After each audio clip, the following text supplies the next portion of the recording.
तुम्ही बघत आहात जनमत मराठी। संपूर्ण ब्राह्मण समाजाला 3 मिनिटात संपवून टाकणारे वक्तव्य करणारा योगेश सावंत या इसमाविरुद्ध राष्ट्रीय सुरक्षा कायदा अंतर्गत कडक कारवाई करण्यात यावी या मागणीचे निवेदन आज अखिल भारतीय ब्राह्मण समाजाच्या वतीने जिल्हाधिकारी यांना निवेदन करण्यात आले आहे। या व्हिडिओद्वारे संपूर्ण ब्राह्मण समाज 3 मिनिटात संपवून टाकण्याची भाषा वापरली आहे, हे कितपत योग्य आहे?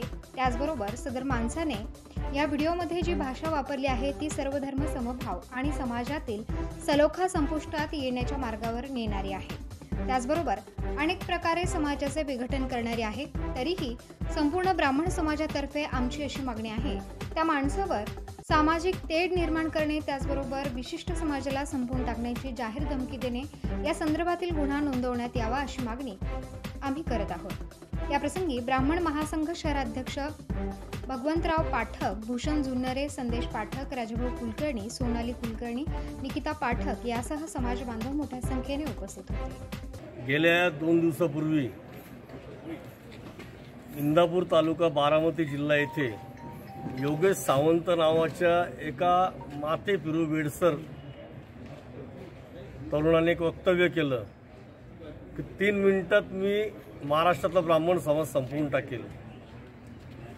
देशामधली विरोधक जी शक्ती आहे की ज्यांनी जाती जातीमध्ये भांडणं लावून तेढ निर्माण करणारे यांचे समर्थक कोण आहे आणि कोणाच्या जीवावर हे बोलतात, त्यांच्यावर कारवाई झालीच पाहिजे। सन्माननीय जिल्हाधिकारी साहेबांना राष्ट्रीय सुरक्षा कायदा 2 जाती जमातीमध्ये द्वेष लावणं, भांडण करणं, आमचा समाज हा कोणाच्या विरोधात नाही, कोणाच्या आरक्षणाला आम्ही विरोध केलेला नाही, असं असताना आम्हाला संपवणारी भाषा करणाऱ्याचा नाशिक जिल्हा ब्राह्मण महासंघ सर्व शाखा त्यांचे पदाधिकारी यांच्यातर्फे मी निषेध करतो आणि सदर व्यक्तीला राष्ट्रीय सुरक्षा कायदा याच्या अन्वये अटक होऊन त्याच्यावर कारवाई व्हावी आणि त्याला पोलिसांपासून संरक्षण मिळण्यासाठी जे आमदार रोहित पवारांनी फोन केला त्यांचा आम्ही सर्वजण जाहीर निषेध करतो। रोहित पवार अशा विघातक शक्तींना जर तुम्ही पाठीशी घालत असाल तर नक्की तुमची विचारधारा कोणती आहे हे आमच्या लक्षात येत नाही आहे।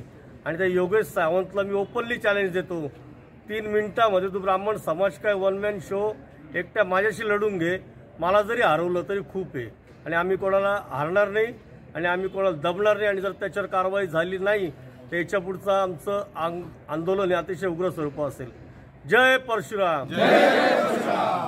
आज 2 दिवसापूर्वी ज्या कोणत्या समाजकंटकानं भारत देशातील सगळ्या ब्राह्मणांना 3 मिनिटात संपवायची भाषा केली, ही सरकारच्या विविध अधिकाऱ्यांपर्यंत जबाबदारी न्याय हक्काची।